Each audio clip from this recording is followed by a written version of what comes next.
Operation tiger कह रहे हैं, उसको क्या कहेंगे? कौन सा ऑपरेशन टाइगर? 9 सांसद उपस्थित रहे। कौन सा ऑपरेशन टाइगर की बात आप कर रहे हैं? हम सब लोग टाइगर ही है। अभी हम ऑपरेशन वुल्फ करने वाले हैं। हां, उद्धव ठाकरेंनी आमच्यावरती सातत्यानं भावासारखं प्रेम केलं। हे साले भोसडीचे लोक कोण जात आहेत हे? नाही, डोंट कट, हे कट मत करणार। शिवसेनेमध्ये दुसरा उठाव झालेला आहे आणि त्या दुसऱ्या उठावामध्ये 9 पैकी तब्बल 6 खासदारांनी एक प्रकारे उद्धव ठाकरे यांना सोडून एकनाथ शिंदे यांच्याकडे आपली वाटचाल होणार हे स्पष्ट झालंय। ओम बिर्ला यांच्याकडे त्यांनी आपला सेपरेट गट स्थापन करण्याची घोषणा केली। तो स्थापन झाला आणि त्यानंतर इंडियाला ते सपोर्ट करणार, एकनाथ शिंदे यांच्याबरोबर जाणार हे उघड झालेलं आहे। नमस्कार, डॉक्टर उदय नुरकर शो मध्ये आपल्या सगळ्यांचं मनपूर्वक स्वागत। 19 जून हा शिवसेनेचा स्थापना दिन। यावेळच्या वर्धापन दिनाला उद्धव बाळासाहेब ठाकरे यांना आपल्या भाषणातून असं दाखवून द्यायचंय की टायगर अभी जिंदा है आणि एकनाथ शिंदे यांना दाखवून नाही द्यायचं तर त्यांनी दाखवून दिलंय की टायगर मैं ही हूं। होय, शिवसेनेमध्ये दुसरा उठाव झालेला आहे आणि त्या दुसऱ्या उठावामध्ये 9 पैकी तब्बल 6 खासदारांनी एक प्रकारे उद्धव ठाकरे यांना सोडून एकनाथ शिंदे यांच्याकडे आपली वाटचाल होणार हे स्पष्ट झालंय। ओम बिर्ला यांच्याकडे त्यांनी आपला सेपरेट गट स्थापन करण्याची घोषणा केली।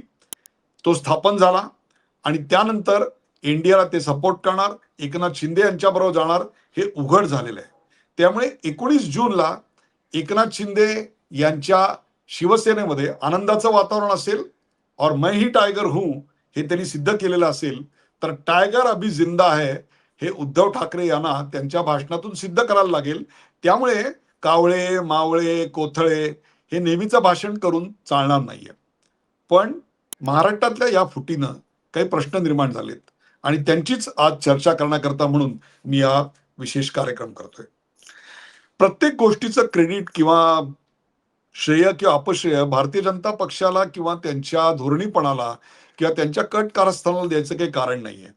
मुळात हे खासदार का फुटले त्याचं एक कारण असं दिलं जातं की त्यांना पैसे दिले गेले। दुसरं एक असं कारण दिलं जातं की प्रत्येकाच्या ईडी, सीबीआय, एसीबी वगैरे अशा काही फाईल्स होत्या।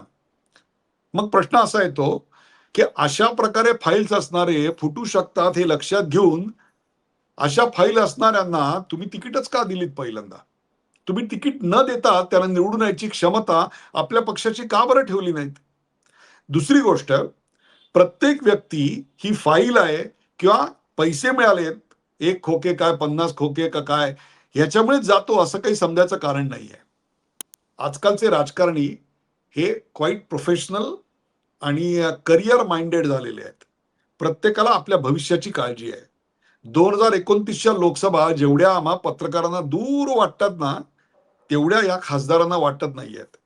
त्यांच्या दृष्टीनं फक्त आता जेमतेम 2.5 वर्ष उरलेली आहेत आणि म्हणून आत्ताच आपल्या 2029ची बेगमी करून घेण्याकरता म्हणून त्यांनी आत्ता हे पाऊल उचललं असेल कशावरून।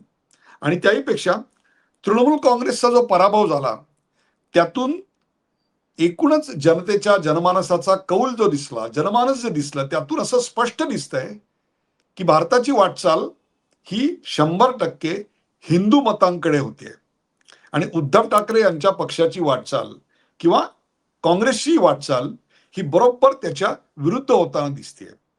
काँग्रेसनी परवा एकीकडे राष्ट्रीय स्वयंसेवक संघावर टीका केली आणि त्याच्या कार्यक्रमाला, शताब्दी कार्यक्रमाला 3 कुलगुरू गेले म्हणून त्यांच्यावर एक प्रकारे राजीनामा द्या किंवा माफी मागा असा दबाव देखील आणला। म्हणजेच एकीकडे जनमानस हिंदुत्वाकडे जात आहे आणि काँग्रेस आणि उद्धव बाळासाहेब ठाकरे यांचा पक्ष हा त्यापासून दूर जाताना दिसतोय। यात आपल्या भविष्याची कुतरवड होऊ शकते हे लक्षात घेऊन त्यांनी हे पाऊल उचललं नसेल कशावरून।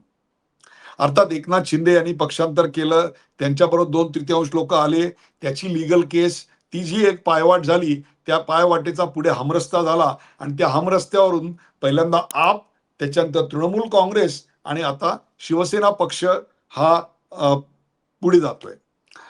या सगळ्यात जे प्रादेशिक परिवारवादी पक्ष आहेत त्यांना तृणमूल काँग्रेसच्या पराभवातून एक सिग्नल नक्की मिळाला असेल, आणि तो म्हणजे हिंदुत्वाची विचारधारा हा एक गोष्ट आहे, परंतु जे परिवारवादी प्रादेशिक पक्ष आहेत त्यांच्या शेवटच्या घटका आता भरत आलेल्या आहेत, आणि हाच तर खरा संदेश आहे. आणि बहुधा हेच सर्वात महत्वाचं कारण असावं की 6 आमदारांनी आता उद्धव ठाकरे यांची साथ सोडली आणि ते एकनाथ शिंदे यांच्या बरोबर गेले. कोण आहेत हे? आणि मग त्या मतदारसंघात ते आता उद्धव ठाकरे यांच्याकडून एकनाथ शिंदे यांच्याकडे आल्यानंतर काही अडचणी निर्माण होणार आहेत का? स्थानिक नेतृत्वाला तिथल्या काही धोका निर्माण होणार आहेत का? कोण दुखावले जाणार आहेत का? कोणाचं करिअर ब्लॉक होणार आहे का? बघूया आपण. पहिले आहेत ओमराजे निंबाळकर. ओमराजे निंबाळकर हे धाराशिवचे आहेत, 2 टर्म निवडून आलेले आहेत, वय फक्त 42 आहे. त्यांच्यासमोर अर्चना पाटील भारतीय जनता पक्षाच्या होत्या, त्यांनी अर्चना पाटील यांचा तब्बल 3.5 लाखांनी पराभव केलेला आहे. म्हणजे 2029 मध्ये त्यांचा विजय जवळपास नक्की होता. तरी देखील त्यांना एनडीए बरोबर जावं वाटलं. याच्यातच बदलत्या राजकारणाची चिन्ह आणि सध्याच्या पक्षात होणारी घुसमट आणि तिथे दिसणारी अस्पष्टता, अंधुकता ही किती भीषण आहे याचा आपल्याला विचार करायला लागेल. दुसरे आहेत संजय जाधव, परभणीचे, 59 वय आहे. ते 5 टर्म्स निवडून आलेले आहेत. त्याच्या आधी 2 टर्म ते आमदार होते. त्याच्या आधी एकदा नगरसेवक पदाला मला वाटतं त्यांचा पराभव झाला होता आणि ते निवडूनही आले होते. म्हणजे गेले जवळपास 40 वर्ष ही व्यक्ती राजकारणात आहे, आणि ती राजकारणात असताना एवढा प्रचंड विजय मिळालेला आहे. तरी देखील संजय जाधव यांना वाटलं की आपण हा पक्ष सोडला पाहिजे आणि एकनाथ शिंदे यांच्याकडे गेलं पाहिजे. त्यांनी जानकरांचा पराभव केला होता आणि जवळपास 1.5 लाख इतकं त्यांना प्रचंड मताधिक्य होतं. जानकर ज्या अर्थी उमेदवार होते त्या अर्थी तिकडे भाजप आणि एकनाथ शिंदे यांच्याकडे स्थानिक असं काही बलदंड नेतृत्व नव्हतं की ज्याची गळचेपी झाली असेल किंवा आत्ता गळचेपी येण्यानं होईल. एक आहेत, तिसरे आहेत ते संजय दिना पाटील. संजय दिना पाटील हे 55 वर्षाचे आहेत. त्यांना अजून किमान 10 वर्षाचं तरी पॉलिटिकल करिअर आहे. त्यामुळे आपल्या 2029 आणि 34चा विचार त्यांनी केला तर ते काही फार चूक आहे असं म्हणता येणार नाही.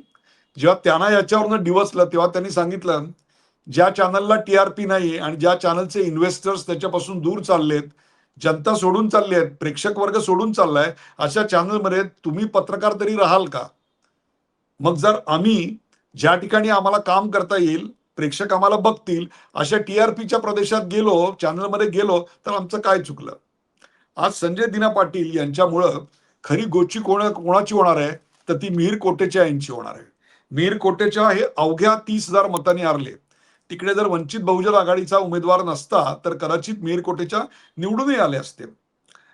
आता मिहीर कोटेचा यांचं नेमकं काय करायचं हा प्रश्न एकनाथ शिंदे यांचा नाही आहे, तर तो भारतीय जनता पक्षाचा प्रश्न आहे. यवतमाळचे संजय देशमुख, 58 वय आहे, अजून 2 टर्मची तरी पॉलिटिकल कारकीर्द आहे. त्यांच्यासमोर यवतमाळ वाशिममध्ये उमेदवार कोण होत्या तर भावना गवळी होत्या. भावना गवळी हे नाव यावेळी किती वादग्रस्त होतं आणि भ्रष्टाचाराच्या किती केसेसमध्ये त्या समोर आल्या होत्या हे सगळं आपल्याला माहिती आहे. परंतु याच्या पलीकडे जाऊन भावना गवळी किंवा तत्सम कोणाची तिकडे काही कोंडी होणार आहे का तर नाही. भावना गवळी या विधान परिषदेवर गेलेल्या आहेत, त्यामुळे त्या विधान परिषदेच्या घरी आता सुखानं आहेत, त्यामुळे त्यांची गोची तिकडे काही होणार नाहीये. राहिला प्रश्न भाऊसाहेब वागचौरे यांचा. शिर्डी हा राखीव मतदारसंघ, तिकडे सदाशिव लोखंडे होते, तिकडे 50,000 त्यांनी पराभव केला होता. तिकडे सुद्धा मला वाटतं वंचित बहुजन आघाडीला 90 किंवा 80,000 मतं होती. त्या ठिकाणी काही स्थानिक इक्वेशन्स थोडीफार बदलू शकतात, त्याची काळजी एकनाथ शिंदे यांना घ्यावी लागेल. सर्वात इंटरेस्टिंग केस या 6 खासदारांच्या उठावामध्ये कुठे असेल तर ती आहे नागेश आष्टीकर, हिंगोली. 55 वय नागेश आष्टीकरांचं, म्हणजे अजून एक किमान 2 टर्म तरी पॉलिटिकल करिअर आहे. आणि त्यांनी ज्यांचा पराभव केला होता बाबूराव कदम, त्याच्यात कन्व्हिन्सिंग 1.5 लाखाचं मार्जिन होतं. त्यामुळे तसं पाहिलं तर त्यांना काही अडचण नव्हती. पण आता ते एकनाथ शिंदे यांच्याकडे आलेले आहेत, म्हणजे याचा अर्थ बाबूराव कदम यांचं पॉलिटिकल करिअर संपणार आहे का थांबणार आहे का तर अजिबात नाही. बाबूराव कदम हे ऑलरेडी नंतर झालेल्या विधानसभा निवडणुकीत हातगावमध्ये आमदार झालेले आहेत. तिकडचे दुसरे जे बलदंड उमेदवार होते ते म्हणजे हेमंत पाटील, त्यांना एकनाथ शिंदे यांनी विधान परिषदेवर घेतलेलं आहे, त्यामुळे त्यांची सोय लागलेली आहे. तिकडे गोची एक आहे की उद्या विधान परिषदेचं व्होटिंग होणार आहे आणि नागेश आष्टीकरांचे चिरंजीव कृष्णा आष्टीकर हे निवडणुकीला उभे आहेत महाविकास आघाडीकडून. कारण आतापर्यंत नागेश आष्टीकर महाविकास आघाडीत होते, त्यामुळे त्यांचे चिरंजीव महाविकास आघाडीत आहेत. आता प्रश्न असा आहे की तिथले नगरसेवक आणि जे काही मतदार आहेत स्थानिक स्वराज्य संस्थांमधले ते कोणाला मतदान करणार आणि कशा करता करणार. आपले नेते आता महायुतीत आले म्हणून महायुतीच्या उमेदवाराला विजय करून आपल्या नेत्याच्या मुलाला पराभूत करणार का आपल्या नेत्याचा मुलगा महाविकास आघाडीत आहे म्हणून त्याला वोटिंग करून ज्या पक्षात आपला नेता गेलाय त्या महायुतीच्या उमेदवाराला पाडणार. आपल्याला 2 दिवसात कळेल नेमका याचा निकाल काय आहे. आता आणखीन एक गोष्ट म्हणजे असं काही झालं की आपण लगेच भारतीय जनता पक्षाने हे घडवलं. भारतीय जनता पक्षाचं ऑपरेशन लोटस कर्नाटकामध्ये बोललं गेलं होतं, इथे ऑपरेशन टायगर बोललं गेलं होतं. परंतु एक लक्षात घ्या, प्रत्येकाला जावंसं वाटलं तरी जायला जागा क्रेडिबल आहे याला सर्वात जास्त महत्व आहे. एकनाथ शिंदे यांनी या काळामध्ये महाराष्ट्राच्या राजकारणामध्ये एक विश्वासू नेता अशी आपली इमेज उभी केलेली आहे, शब्दाला पक्का अशी आपली इमेज उभी केलेली आहे. आजपर्यंत कोणती मोठी कॉन्ट्रोवर्सी त्यांच्या अंगाला चिकटलेली नाही. जनतेशी उत्तम संपर्क आणि जनतेशी संपर्क असलेल्या ग्रासरूट नेत्यांशी उत्तम संपर्क, अरे राबी उन्मत्तपणा याची कुठलीही लवलेशाची त्यांची वागणूक नाही. त्यामुळे तुलना साहजिकच पटकन होते. सहज उपलब्ध असणारे एकनाथ शिंदे, श्रीकांत शिंदे आणि त्याच्या विरुद्ध संपर्कासाठी अडचण असणारे उद्धव ठाकरे आणि आदित्य ठाकरे. यात उद्धव ठाकरे यांच्या ऐवजी एकनाथ शिंदे हे वरचढ ठरतात हेच या कृतीतनं समोर येत आहे. अर्थात एकनाथ शिंदे यांची दिल्लीतली आणि महाराष्ट्रातली राजकीय वजन निश्चित वाढले, बार्गेनिंग पॉवर वाढलेली आहे. म्हणजेच उद्या लगेच महाराष्ट्रातल्या राजकारणाची समीकरणं बदलतील असं काही समजायचं कारण नाहीये. महाराष्ट्रामध्ये देवेंद्र फडणवीस यांचं सरकार अत्यंत स्थिर आणि योग्य रीतीने चाललेलं आहे. परंतु एकनाथ शिंदे यांचं दिल्लीच्या राजकारणातलं आणि महाराष्ट्राच्या राजकारणातलं वजन मात्र आता प्रचंड वाढलेलं आहे. तृणमूल काँग्रेसचा पश्चिम बंगालमध्ये धुव्वा उडाला आणि उद्धव ठाकरे यांचा पक्ष पुन्हा एकदा फुटला. याच्यानंतर प्रादेशिक परिवारवादी पक्षांसाठी काउंटडाऊन सुरू झालाय हा संदेश नक्की गेलेला आहे. त्यामुळे समाजवादी पक्षाच्या अखिलेश यादव यांना आता एक शोले चित्रपटातला डायलॉग ऐकू येत असेल, अब तेरा क्या होगा कालिया. आणि आज प्रत्येक प्रादेशिक पक्षासमोर अस्तित्वाचा प्रश्न निर्माण होतोय. याचं कारण जनमानस हे वेगळ्या पद्धतीने आपल्याला रिॲक्ट होताना दिसतंय. काय दिवस असतात राजकारणात. कालचा दिवस हा आणाभाकांचा, शब्दांचा होता. कोणी खंडोबाची शपथ घेतोय, कोणी साईबाबांची घेतोय, कोणी मुलाची घेतोय, कोणी काय घेतोय. जो दिन की रोशनी में नहीं नजर आता वो रात के अंधेरे में दिखाई देता है.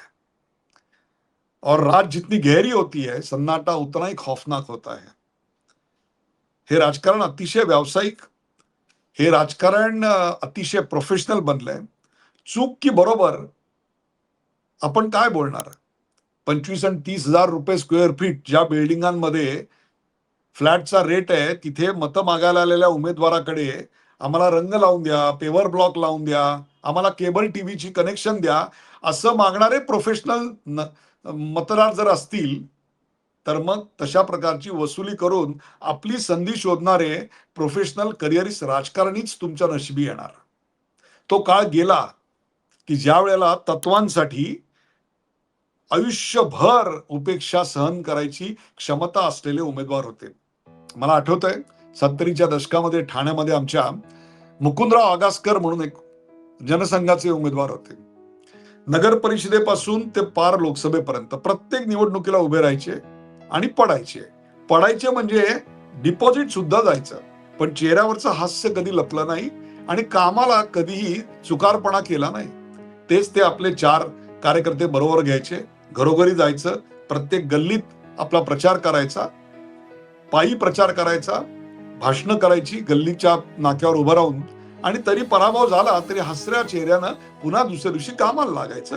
पण विचार सरणीवरची निष्ठा मात्र कायम.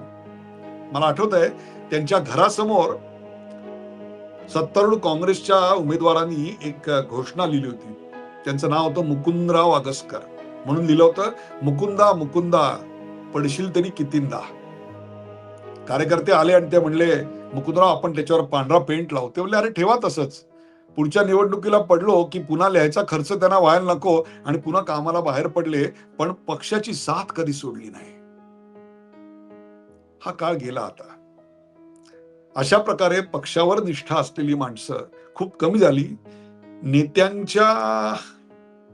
नेत्यांची उंची खुजी झाली, फक्त सावल्या मोठ्या व्हायला लागल्या. राजकारण एक इव्हेंट बनलं. मार्केटिंग कंपन्या हे सगळं कंट्रोल करायला लागल्या. आयपॅकचं महत्व वाढलं आणि कार्यकर्त्यांचं कमी झालं की हे असंच होणार. राजकारणामधल्या व्यावसायिकतेचा हा परिणाम आहे. आम्ही आमच्या कार्यकर्त्यांवर विश्वास ठेवत नाही आणि कार्यकर्ते आमच्यावर विश्वास ठेवत नाही. आम्ही छोट्या मोठ्या गोष्टींसाठी आमच्या सहकारी पक्षाला फसवतो. मग वेळ मिळाली की आमच्या पदरात आमचे आमदार आणि खासदार तेच माप पदरात टाकतात. बघूया या सगळ्याला उद्धव ठाकरे काय उत्तर देत आहेत, ते कसं सिद्ध करतायत की टायगर अब भी जिंदा है. आणि एकनाथ शिंदे 19 तारखेला आपल्या या 6 नवीन खासदारांना काय संदेश देत आहेत. महाराष्ट्राचं राजकारण एका निर्णायक टप्प्यावर आणि 2/3 बहुमतासह ताकदवन झालेला एनडीए आता त्यांना पाहिजे असलेली डिलिमिटेशन, वुमन रिझर्वेशन ही सगळी बिलं आपल्याला पास करताना दिसेल. हा कार्यक्रम मी करावा अशा सूचना आपण केल्यात, म्हणून मी हा तातडीनं कार्यक्रम केला. हा कार्यक्रम कसा वाटला ते आपल्याला कॉमेंटमध्ये जरूर कळवा. असेच नवनवीन कार्यक्रम करण्यासाठी आम्हाला सूचना करा, लाईक करा, शेअर करा, सबस्क्राईब करा. पाहायला विसरू नका द उदय निरगुडकर शो.